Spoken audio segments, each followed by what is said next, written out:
I am so excited to welcome you to our Office of Personal and Career Development program specifically for you, parents of seniors. My name is Dusty Lanier, and I am a proud 2006 graduate of Wake Forest University. And I can tell you that since I've graduated, career readiness has come a very, very long way. And I hope that your students have already experienced some of that. And if they haven't, it's not too late to start right now. A few housekeeping items before we get started. You will have an opportunity to present questions and answers through the Q&A function at the bottom of your screen, so feel free to do that. We'll do our very best to answer every question that you have, either through one of our panelists or through the function of chatting.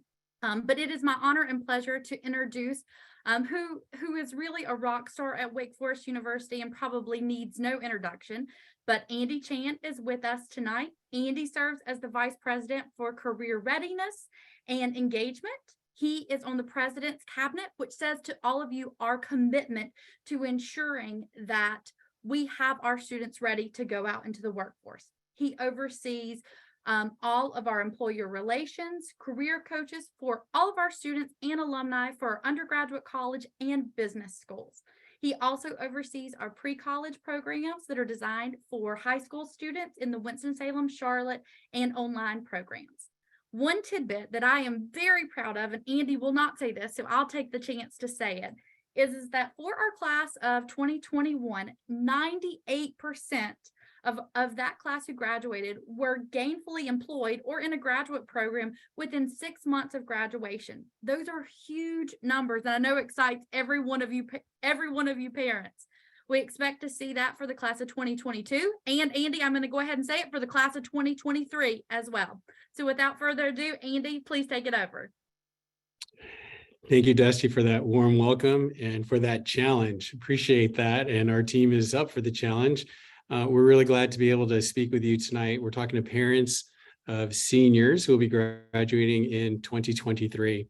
I know it's bittersweet for many of you, because I think a lot of you, hopefully your students have had an amazing time at Wake Forest, but I also know that many of you are excited for your students to be able to get off your payrolls and be moving on into finding new things in their adult life, and we're happy to help them with that.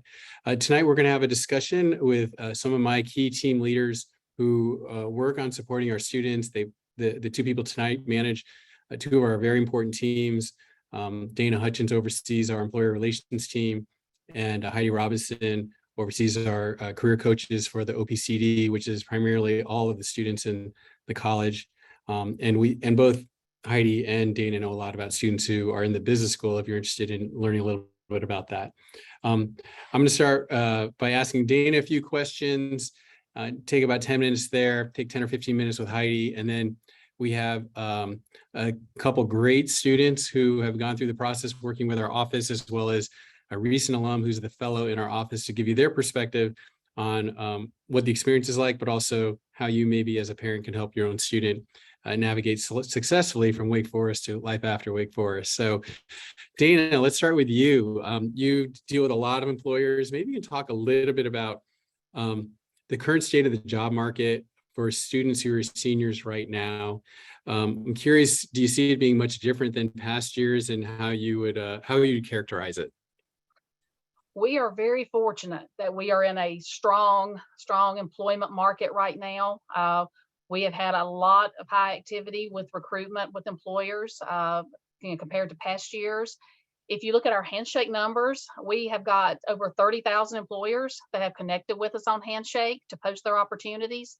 And since July, just from July to October, we've had almost 35,000 jobs, internships, and fellowships posted to us. So that shows, how the market is, that there is a demand for talent. It's a feeding frenzy right now for employers who are wanting to tap into the talent we've got at Wake. Compared to past years, I've been doing this a long time, 31 years at Wake, 28 in employer relations, and it is dynamic, it's busy, it's stressful for all of us, but I'd rather have it this way than the other. Students have got a lot to choose from when you look at industries, when you look at different job functions. So they're in a really good time right now to be looking for a job. It is pretty amazing. We oftentimes talk about how this is one of the best job markets, we've seen. You and I both worked in this field for over 20, 25 years. But at the same time, it's still hard to get a job, right? Because it takes work. You actually have to really put your brand together. You have to put your best foot forward. And oftentimes students who are good at being students aren't the same as in terms of knowing how to navigate the workforce. Let me ask you a question that oftentimes we get asked. Are there any particular industries where things seem to be more hot than others, and some industries where they're not? Or is it like every single industry actually has a lot of hiring going on? When we run our handshake numbers, there are definitely some industries that stand out. And of course, this is probably not going to be a surprise to anyone. Healthcare, education, the IT worlds, those are the ones that are leading the numbers. But I think it's important, really, when you think about industry, I think it's more important to think about job function more than industry. Yes, those industries are leading when you look at it by an industry number, but the functional thing to me is what's more important, because regardless of what industry you might be in, you can find an IT job, you can find a marketing job, you can find an analytics job. So when you look at it at that perspective, it's definitely the data and analytics. We've got more of those postings in the handshake system right now. We've got IT, education, consulting, nonprofit. I mean, it runs the gamut. But when you look at the industry basis, healthcare and education is by far leading the most. Great. We have some students who they're maybe a little less interested in some of the maybe more hardcore traditional business type roles. It could be something more like in the arts, nonprofit, maybe sports or fashion, maybe entertainment. Like those types of organizations, they recruit a little bit differently than the traditional Fortune 500 large company. Can you talk a little bit about what that type of recruiting looks like, and maybe a little bit why it's so different? They do. The companies that you mentioned, the big companies that hire leadership development programs, management development programs, they know they have a certain quota that they want to have to come in as an entry-level class. Those that you mentioned, the arts, the entertainment, the sports, they're more just in time, filling a vacancy as they have a need, filling an internship as they have a need. So they don't come in and hire in big numbers, big classes, as they may call it. So the work is a little bit different. And it's not to say they're not posting with us, they're just not doing it in the numbers, which means the students have to go through a different kind of career path, search. And that's why it's so important they work with the career coaches. Now, that's not to say these companies are not posting, these organizations are not posting with us. Country Music Hall of Fame, we've got Madison Square Gardens, we've got Wolf Trap for the Performing Arts. They're posting with us, but they're not ones that would go to a career fair. They're very lean on their human resources, career, campus, college recruiting teams. They're posting. They're wanting the students more to come to them more than them coming to the campus. So the student's going to have to network. They're going to have to use the resources that we have. They're going to have to use our alumni contacts, all the networking contacts they can to sort of go in the back door rather than necessarily coming in the front door in a face-to-face environment. That's great. I appreciate how you just stated that piece of it, which is we do get a lot of jobs, as you heard, 35,000 posted right now in the system. The student needs to apply. And then also we would help them if they use LinkedIn or they used our Wake Network database to identify, are there alumni there, that they could ask some questions, they could befriend, and that alumni might step in and say, hey, you should interview this student from Wake Forest because I got to talk to them. Some of these people actually get referral bonuses, but that it definitely it makes a difference if you actually have that connection as opposed to just apply and see what happens, right? It definitely so.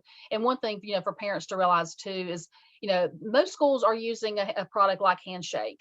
So they've got the connection with the campus, but they're also making the students apply through their own career portal applicant tracking system. So the students are having to kind of do a double application. And that's very important. They have to follow through with both, because if you miss one, you may be missing an important step in the application. So they're having to do a little bit of double work on some of those. Right. Yeah, we hear that from students sometimes where it's a little bit frustrating, but I think we in a lot of ways we can't control what the companies want. They have certain practices of how they want things done. And so sometimes the students have to do a little extra work. And oftentimes companies aren't that responsive, like they have thousands and thousands of people applying. And so sometimes they don't get back right away. So students have to be super persistent, but also spread the net very wide, right? very much so.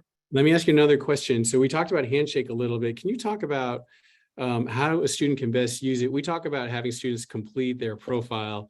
And can you talk about why that's important and how it works? Because I think sometimes students think, I just go in and search for things and then I'll just find things I like and then I'll work on it. But I think if you complete a profile, it can really work to your advantage, right?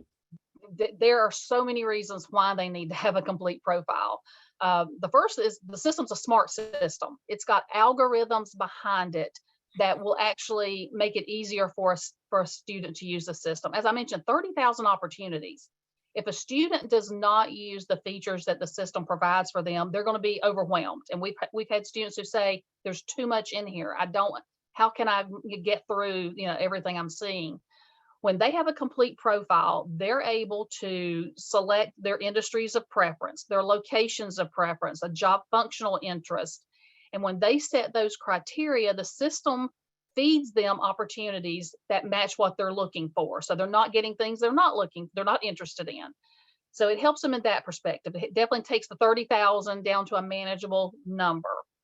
Their profile also gives them the option to choose what they want to make available for employers to see and what they don't want to make available for them to see.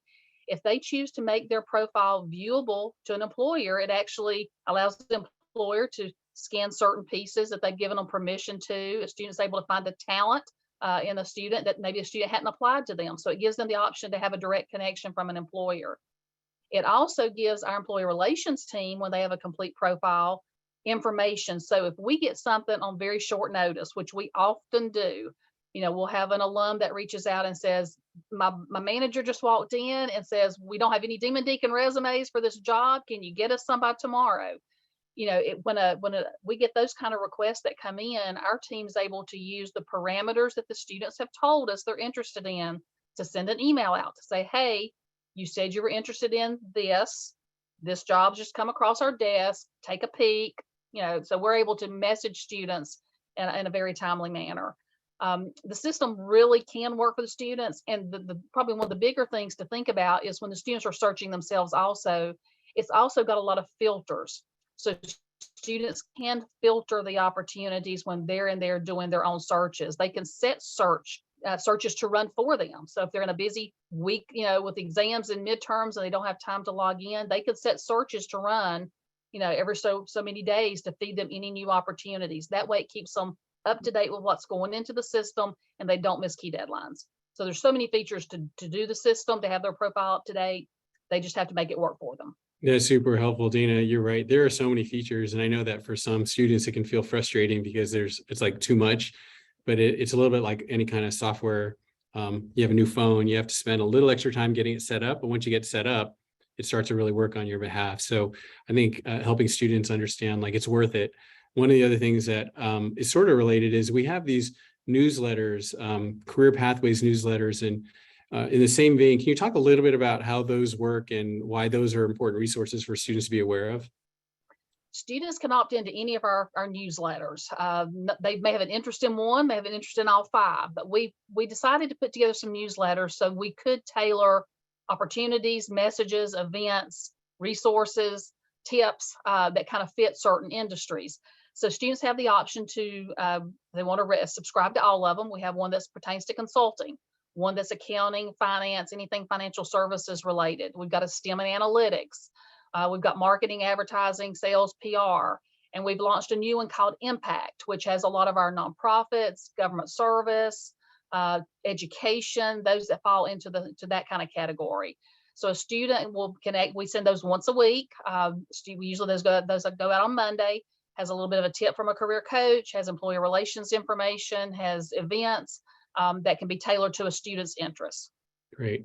We also have one for a STEM too, STEM and healthcare. Yes, STEM and analytics. Yeah. And one last question I have for you is when you try to put your crystal ball, a sort of view as to what might happen in the future, what do you sense is the future looking like? I know everyone's talking a lot about recession.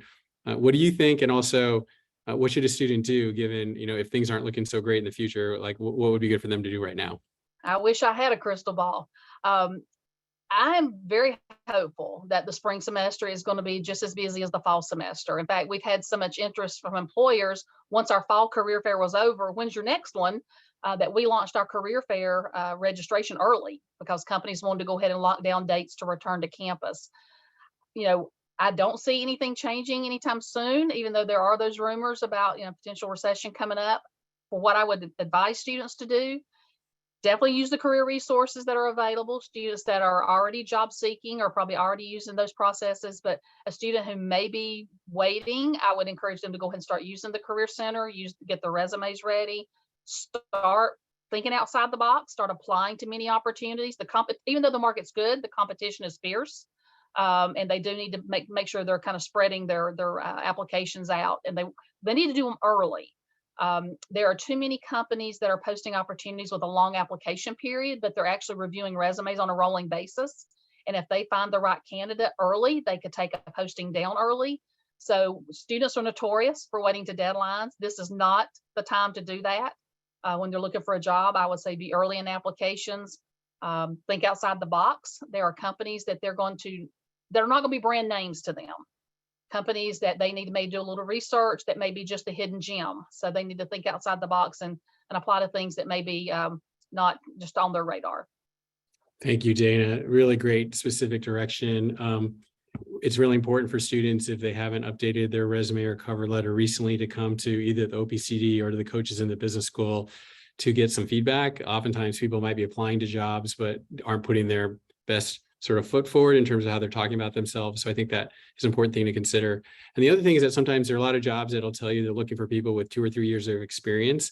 And you're sort of wondering why they're posting these to students. And sometimes they just haven't updated it, or they're just like hoping they can get someone with experience. So if a student's interested, they should probably apply to those anyway, because companies are having a hard time finding early level talent. It is really hard for the companies. And so you never know, a student might be a graduating senior and they're looking for someone with 2 years experience, and they really like your child and they would hire them. So like, don't let the description be a barrier to applying. Exactly. If there's an option to hit that submit button, they need to apply to anything that they have an interest in. Great. Thanks, Dana. All right. Well, I'm going to now switch gears a little bit, and we'll talk to Heidi. And Dana, we may have you come back in at the very end. All right. Thanks.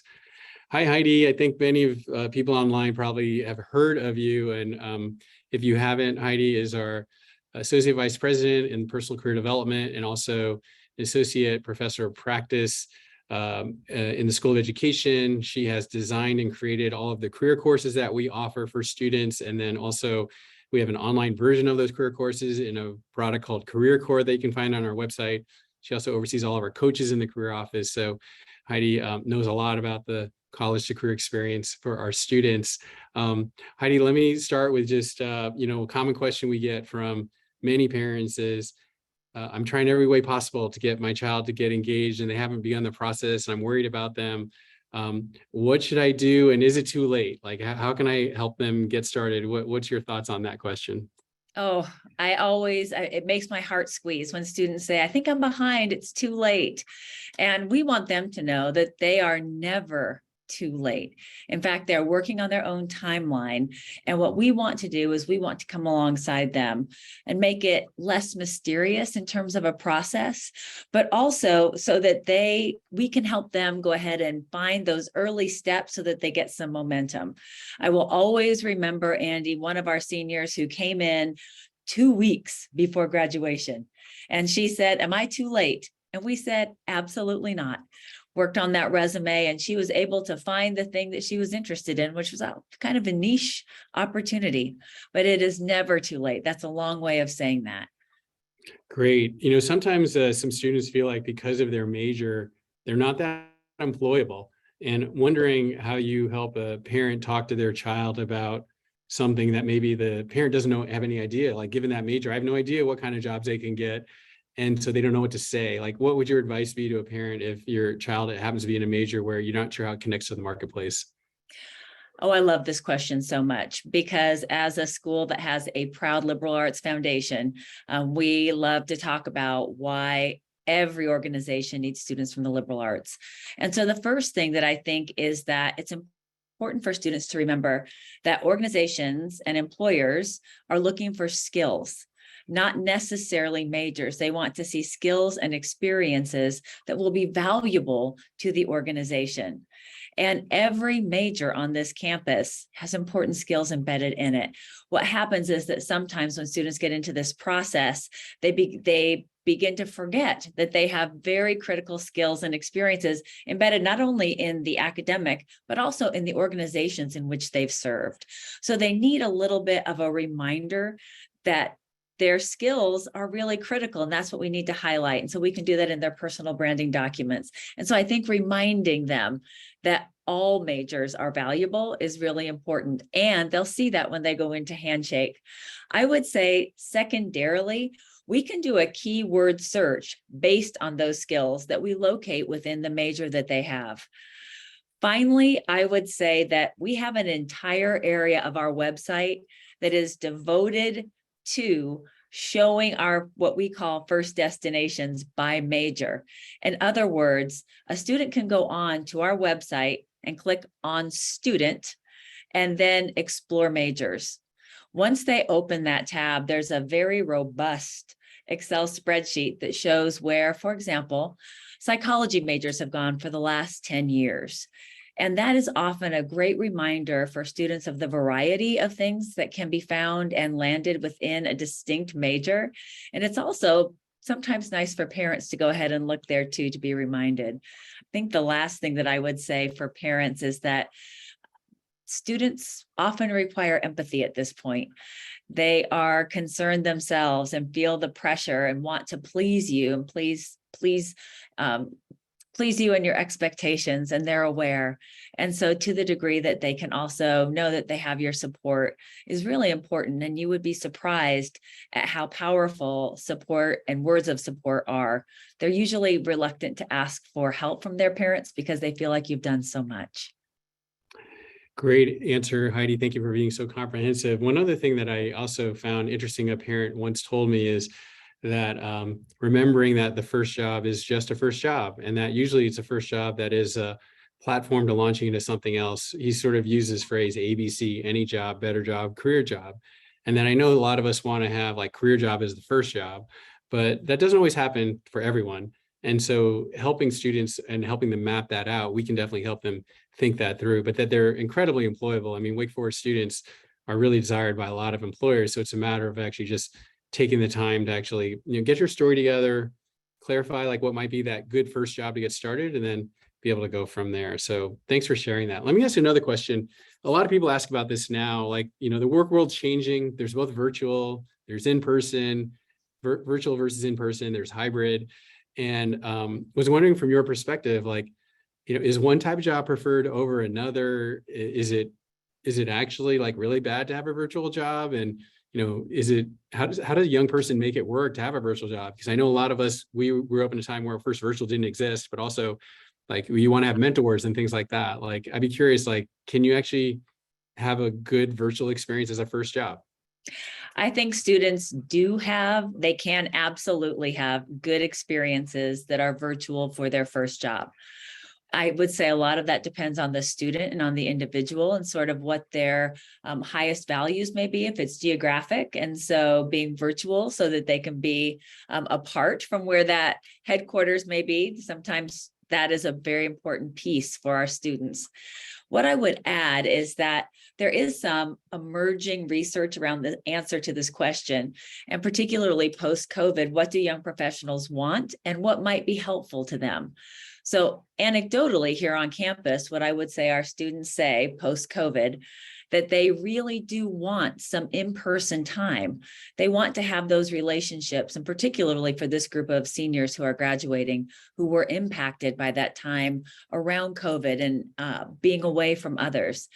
But what they would say is they want some in-person and they want flexibility. And I would say some employer feedback actually indicates that having some in-person time is critical to build those relationships and also to develop some of those young professional skills that we often call breaking in skills. And so that it can be really helpful in terms of long-term career success.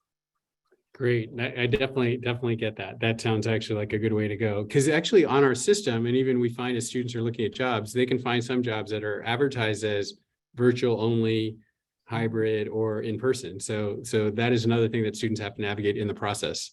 And I did a quick search earlier just to see what it would be like to find some of those remote or virtual opportunities.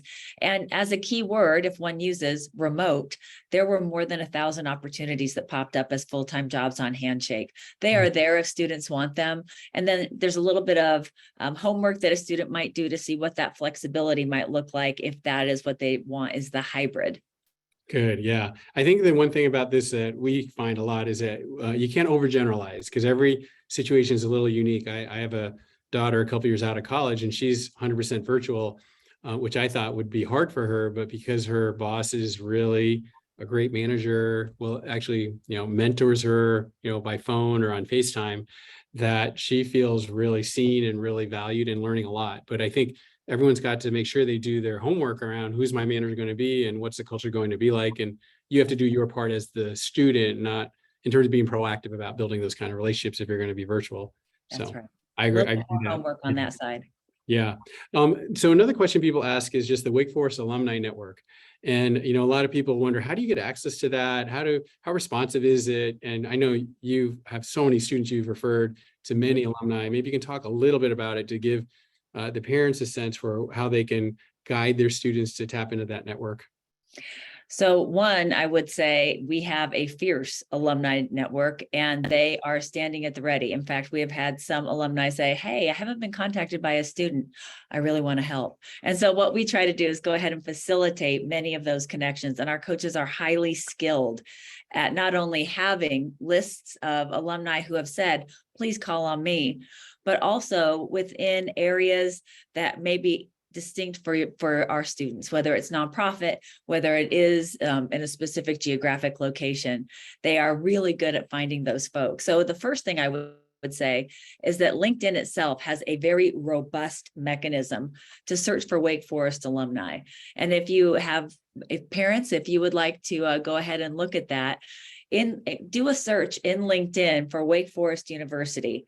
What will pop up is a seal, and it'll say Wake Forest, and you'll visit page, click on alumni, and you will see that there is an entire filtering system to filter by city, by industry, by job function, and even by what students studied or alumni studied when they were here. So that is actually one of the most, I would say, astounding networking tools that students use. It sort of blows their mind that there are so many people standing by. Second, I would say that there are within LinkedIn specific groups that are affinity groups. I would call out Wake Now, the network of women who are very, very active on that particular LinkedIn group, posting all sorts of jobs and companies that are looking for Wake Forest students. There are also those around geographic location. And then the other two that I would surface that I think sometimes remain untapped by our students, but parents, you'll have some secret sauce to take back to your senior. These two there's Wake Communities, and then another that is a directory on what is called the Wake Information Network, or what your student calls WIN. So in Wake Communities, you could even do a simple Google search right now. And what you would find is it says, welcome to Wake Country. And what you can do is look up different locations, perhaps let's say Austin, Texas. And what you might find is not only what the alumni group is doing in Austin, but you'll also find an entire list of the leadership and young leadership in that alumni group and their emails. So that is one that I think students don't always see, but I think is important. The other that I referenced on WIN, and your student will know what WIN is, it's an internal directory that's called Alumni, Parents, and it is robust. Students can search by company, organization, even by alumni or parent name. And often it has some history about that alum or that parent, including contact information. So, but I would say that those are the three places I would say access our network, and let us help you do that. We love connecting our current students with our alums. So this is great. I mean, Heidi, I know that if I were a parent right now, I might be a little overwhelmed. Trying to remember all these things and what I tell my child. Maybe what are simple ways where a student can easily engage with our office with these tools? What's either a recommendation of when to stop by, or who to contact or where to look on our website, what would you say would be the best way to help a parent give something a simple answer to a student? I would remind the student that we educate, coach, and connect.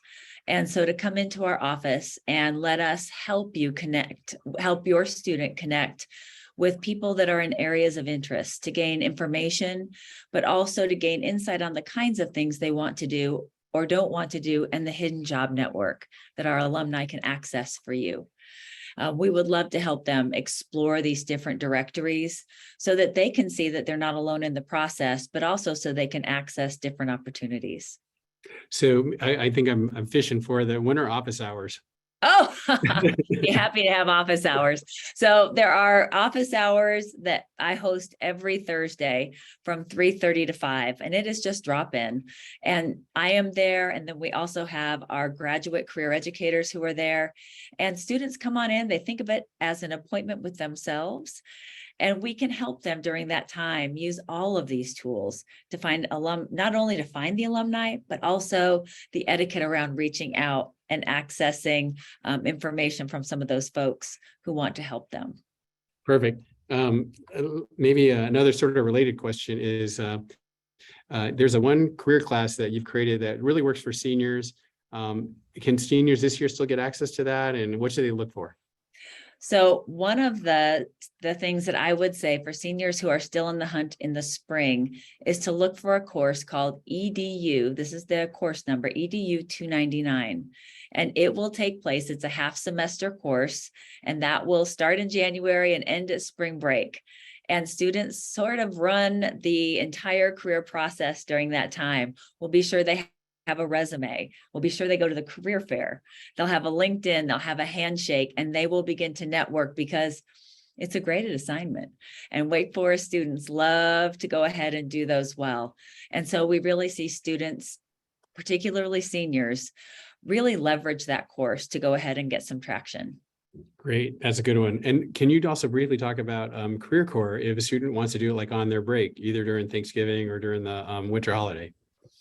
So one of the tools that we have on our website is called, as Andy mentioned, Career Corps.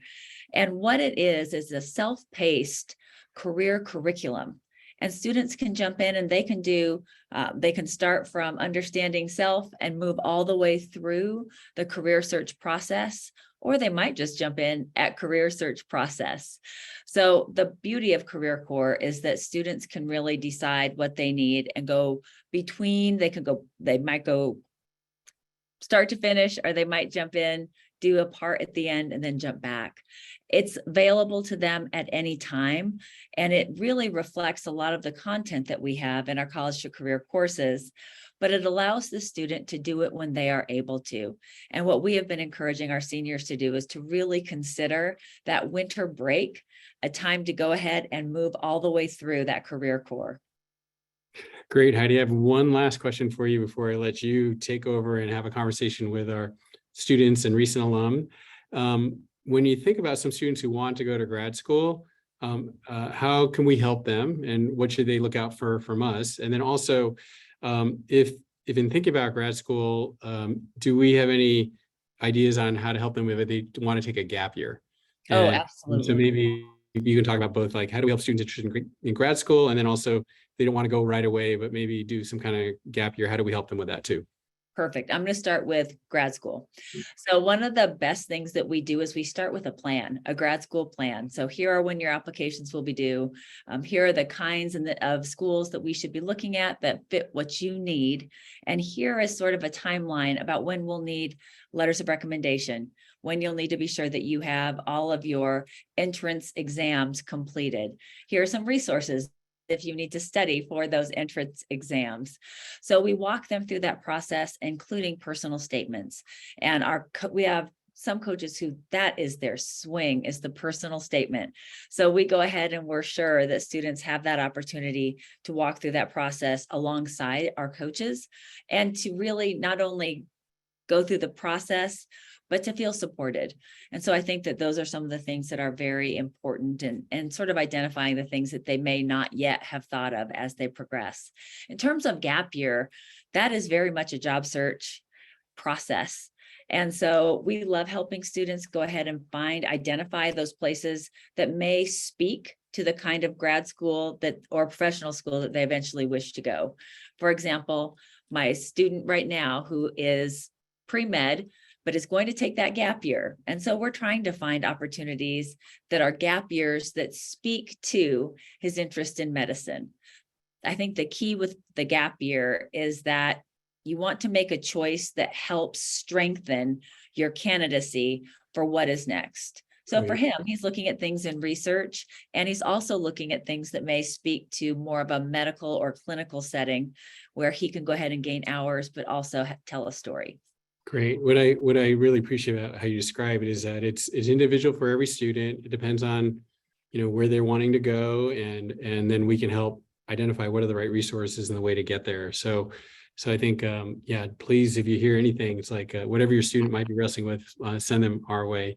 Dana, did you want to add one thing there too? I definitely want to add one thing. If your student is looking to potentially think about grad school, next week on the 2nd, we have our North Carolina Graduate Law and Professional School Fair. It's a virtual fair from 12 until 6. We have 111 graduate programs that represent everything from film to journalism to business to medicine. I can't name a program that's not included. It is a very easy event for the students to participate in. All they have to do is register and handshake, and they can choose the program that they might like to connect with. The reps from those programs are able to answer questions. It's really an opportunity for a student to come and just investigate programs, ask about admissions processes, deadlines. So that's next week. Thanks, Jana, for mentioning that. Perfect. Heidi, I'm going to pass it over to you now, and I'll step back while you can interview our real talent on the line, and then we'll come back. I'll come back at the very end. Okay. That sounds great. Thank you, Andy. And it is such a pleasure to get to introduce you all to two of our seniors, Monica and Sutton. If you will turn on your cameras, thank you so much for being here with us and taking this time. We're delighted to see you, and I am delighted for you to get to share your story. Both of you have started this, have been in this process, and you have some advice from your own stories that would be very important. So I think I'd like to start by saying, for each of you, will you say how you feel when you start this senior process and what it's like, the job search? Yeah, I guess I can start us off. I would echo something that someone said earlier about the anxiety or angst that seniors feel that come with the job search process. I'd say the number one question that I got during Parents Weekend was, "Oh, you're a senior. What are you doing next week or next year?" So the question is there. So I definitely feel a little anxious trying to figure it out. But as I know, I'm well aware of it and can speak more to it. But also, the resources that you guys heard about earlier is there's so many things available for seniors right now. Career fair events, networking chats, classes that are available. It's incredible in office hours. So the anxiety, can be brought down, with everything that's available for us. So what I hear you saying is not only is there everybody feels it, right? A little bit of pressure during this time, perhaps, and taking action alleviated some of that stress. Absolutely. All right, Sutton, thank you. And Monica, I would love to have you introduce yourself and maybe answer that question too. What has this process been like for you? Yeah, hi everyone. I'm Monica. I'm a senior. And I definitely will echo the process was definitely definitely a bit stressful at the beginning. I think it's more of like a kind of feeling like you're out floating there and not really knowing where to start. And also the fact that a lot of times looking for a job and, working on cover letters and filling out applications, a lot of times feel like a whole other class that you're taking, because I definitely saw myself taking a couple hours, like at minimum 2-3 hours every week to kind of put towards that. So it definitely was a big another time commitment aside from all the other classwork I had and other extracurricular activities. So I definitely felt the stress, but the OPCD was definitely a great resource to alleviate that. And I definitely had a great experience working with a coach. Thank you. I'm glad to hear that both of you were able to get in and get started and get engaged early. I want to know what worked for you, right? So if we're thinking with our parents who want to go ahead and help their students take those first steps, know what has been helpful, I'm interested to hear from you what you would encourage. Yeah, totally. I can take that a little bit. So one thing that I've loved about the OPCD is the office is in Reynolda Hall, and it's a very low, barrier to entry. In fact, there's none. There's just one door that you got to walk through, and great receptionists who are ready to talk to you. And even on the front door is a page that tells you Heidi's office hours, a 2-hour block like you've heard on Thursdays, but also resume walk-ins. So that's one thing that I've been utilizing a lot lately, is to go in, hand a piece of paper to someone who's looked at hundreds of resumes before and say, hey, like what needs to get better? Where can I move things around for this job I'm applying to, et cetera. So that's been something I've been thinking about, and is very like low stakes. You don't need to schedule one-on-one with a career coach. It's come in, there's other people that might be there. You see a buddy or two. And it's incredible. I have a friend who's on the football team, and he's been here in the summer. He's never had to do an internship. He's been taking classes. So he's visiting the question of career for the first time and never had a resume. And he walked into the career office, came out with a resume, and we were talking about it, so it's an incredible resource to have. I think I might know that football player, and I think he came back, and his LinkedIn may look pretty great too now. So There we go. Absolutely. I was getting some pride off of what that was looking like. Yeah. Thank you. I think so. Coming in, realizing that we're pretty darn friendly, Mhm. and that you don't have to have an appointment. If you walk in, we'll make sure that you get the help you need and get started. Monica, how about for you? Yeah, so I definitely think that starting with the resume is very important. A lot of times, I know for my process, the coach I worked with helped me realize that I can take some of that language that I've already worked on for the resume and kind of transfer that over to profiles such as Handshake or LinkedIn. So that was really helpful. And I definitely think it's worth mentioning how approachable all the coaches are. I know after my first meeting, I felt comfortable kind of shooting her an email and asking her, and she was super helpful and super willing to take extra time out of her days to make sure she answered this or was able to kind of give me any feedback on what I had sent her. So that was great to know. Did you feel like you both came into your senior year knowing exactly how this whole thing was going to go down? And so I'm going to ask that question, and then I'm going to also pose, what keeps students from getting started? You pick your own adventure. Which one would you like to answer?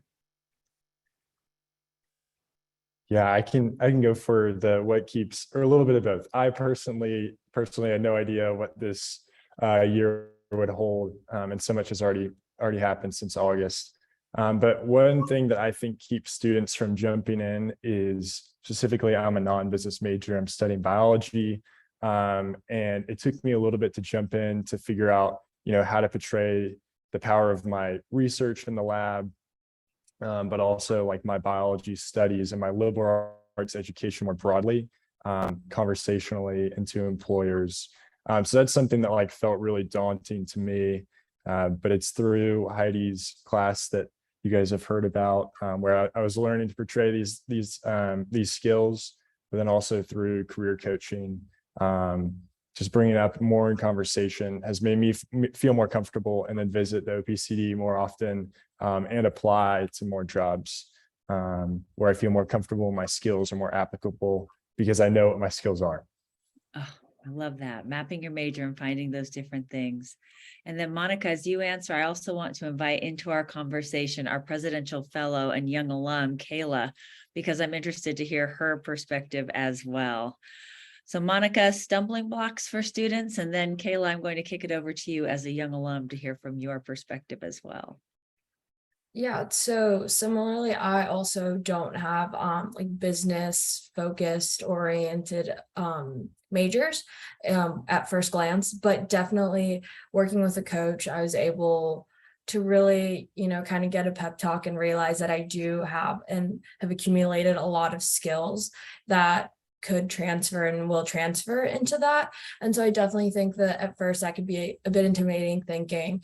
A lot of times you're competing against other people who might have that straight business background, but that definitely isn't something to be discouraged about.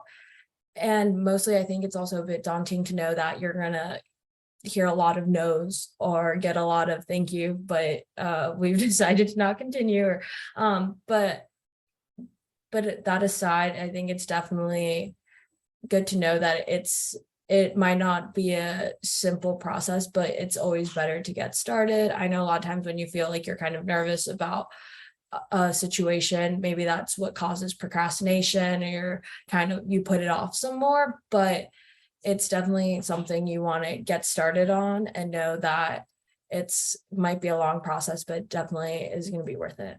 Related to what Sutton said about taking that first step, right? Sometimes that little bit of momentum can be there. Kayla, you have seen this both as a newly graduated senior, young professional with a sharp memory for what this was like at this time last fall. What kinds of things do you think parents need to hear as they coach their students or help their students along? Sure. I'm going to very quickly introduce myself. Hi, I'm Kayla Boskardian. I'm the current fellow in the Office of Personal and Career Development. And I was a senior not too long ago. I graduated from Wake Forest in May of 2022. So I'm rather fresh on the scene. And I remember the anxiety that went along with the senior year planning. And I was really fortunate to have parents who are really sort of tuned in to what my job search looked like and were checking in with me regularly. But the biggest thing that I can say, which I think we've heard from both Sutton and Monica, is that, and Heidi, that it's never too late to start. My journey with the OPCD is a little bit unique in that my first time setting foot in this office was after I was employed here. So I spent a lot of my time as a student figuring things out on my own. And if I had come in earlier and had the support of the team behind me, it would have made my life a lot less stressful. And so getting started, and that will reduce the anxiety and coming alongside and having a team with you. So I guess I'm going to ask all three of you, and Kayla, I'm going to start with you for a piece of advice. And then I'm going to go ahead and I would love to hear from Monica and from Sutton, sort of what next steps might be for you. What is on the horizon as you go into this particular season of your senior year? So Caleb, what would the gems be, the advice that you would have for seniors or their parents? Sure. The thing that I tell everyone is that people are the really important thing. I ended up as the fellow in this office because I happened to know several of the fellows in the years leading up to my being a senior. So for those who are not familiar with the Wake Forest Fellows Program, it is a year-long program with different administrative offices in the university that's available to graduates of the year prior. And I happened to know actually the fellow that was in our office last year, Nana Ogburn, and she spoke with me about what her experience was like here. And it led me to think, oh, maybe I'm not done with Wake Forest. Maybe this is an opportunity that I want to take advantage of. So it was something that I would not have really been open to or interested in had I not formed relationships with people who happened to be fellows and interested in sticking around and trying to make Wake Forest an even better institution going forward. So keep those relationships, even if it's a professor that you have for your first year seminar. Sometimes they come back and they'll surprise you. Keeping the network going. Thank you.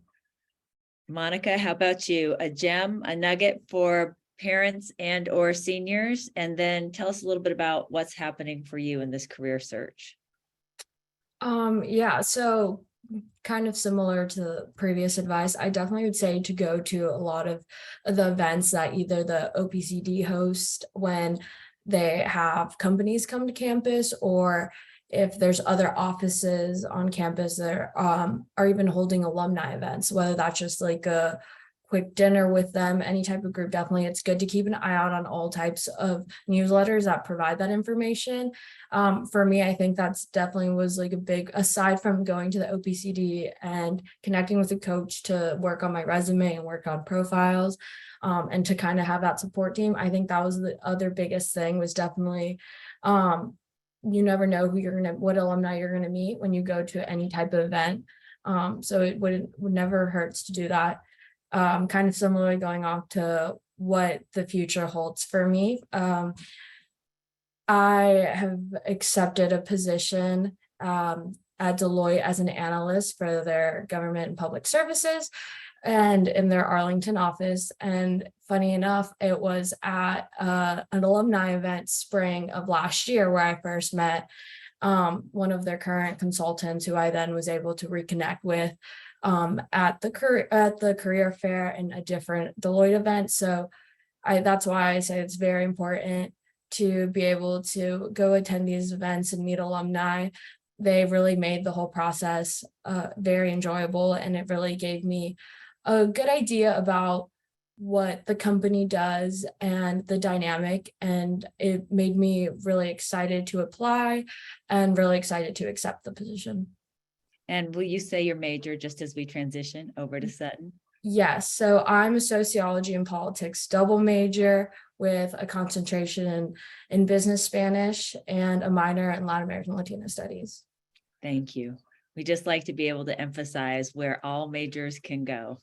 Thank you so much, Monica. Sutton, how about for you? Absolutely. Yeah, I'll bring us home. My last piece of advice or nugget of wisdom, I don't have a lot of wisdom, but I would say just overarchingly, it's not too late. It's not too late to take a LinkedIn learning course. Wake pays probably a ton of money for us students to have access to LinkedIn Learning for free through our .wfu.edu emails. So it's, grab an Excel skill, Tableau, whatever it might be, to help your job application, but then also like for work opportunities on campus too.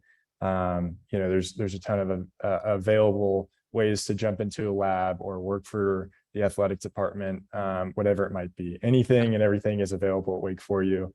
You just got to ask for it. So that's been my experience, and it's not too late even as a senior for that. As far as what next steps look like for me, I'm still figuring it out and weighing a couple different things. I worked for a natural resource investment company this summer, and really enjoyed that. But also I've done a lot of drone research here at Wake, actually, ironically, and I'm kind of looking into the tech sphere as well, and then consulting too, like Monica. So it's all kind of open to me, and I'm applying to a lot of different places, which is really tiring. So I will acknowledge that. But looking forward to pursuing something and hopefully, signing a contract here soon. But if not, there's always time. So I love it. I love this liberal arts emphasis and how it can be useful in a lot of different applications and ways. And I love, Kayla, hearing from your side, from the alumni side, remembering what that was like and how you moved forward as well, and your advice. Kayla, Sutton, Monica, thank you so much for being with us. Thank you. Thank you very much. Sutton, Kayla, Monica, you were awesome. Heidi, great interview. I'm going to wrap up just with asking you, Heidi, and you, Dana, if you had one thing as a tip or advice to give to a parent, what would be that one thing? And once we hear that, I'll pass it back to Dusty to sign off. Heidi, you go first. Wonderful. If I had one piece of advice for senior parents, I would say, please send your child to us. We are here, we exist to help them with every step along the way. And so we have seen a spike in senior traffic. I'd like that to go even higher. And so we are here, whether they walk in for a drop-in or whether they want to come in during office hours or make an appointment that's one-on-one, come to one of our events. We would love it. So that is what I would invite them to do, and invite them to let us know how we can help them. Great. How about you, Dana? Heidi took words exactly from me. That is one of the things that I think is the gem at Wake Forest, the open door policy of the office.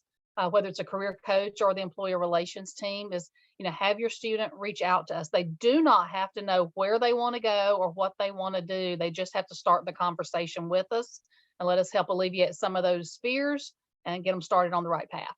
Yes. And my big thing would be just be encouraging to your student that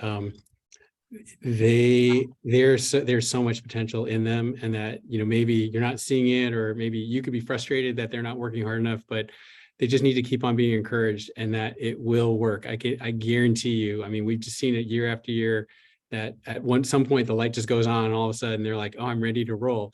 You wish it were sooner, but like we definitely will see it. So don't give up on them. We definitely aren't going to give up on them. And we're very, very optimistic that this is going to be another great, great year. So we just want to say thank you for the time. And thank you so much for all of you who support Wake Forest in so many different kinds of ways. Dusty, on to you. Yeah, I don't know what else I can say, but wow, that was amazing. Parents, I hope that you are as inspired and as excited as I am for your future. The Demon Deacons are proud, and they're going out into the world and they're doing amazing things. Huge thank you to Heidi, Andy, Dana, Monica, Sutton, Kayla for taking the time to be here this evening. I do want to let you know that we will send out a recording to all parents, so you can go back and you can rewatch this. You can share those special tips with your students. Thank you for taking the time this evening, and go Deeks. Go Deeks.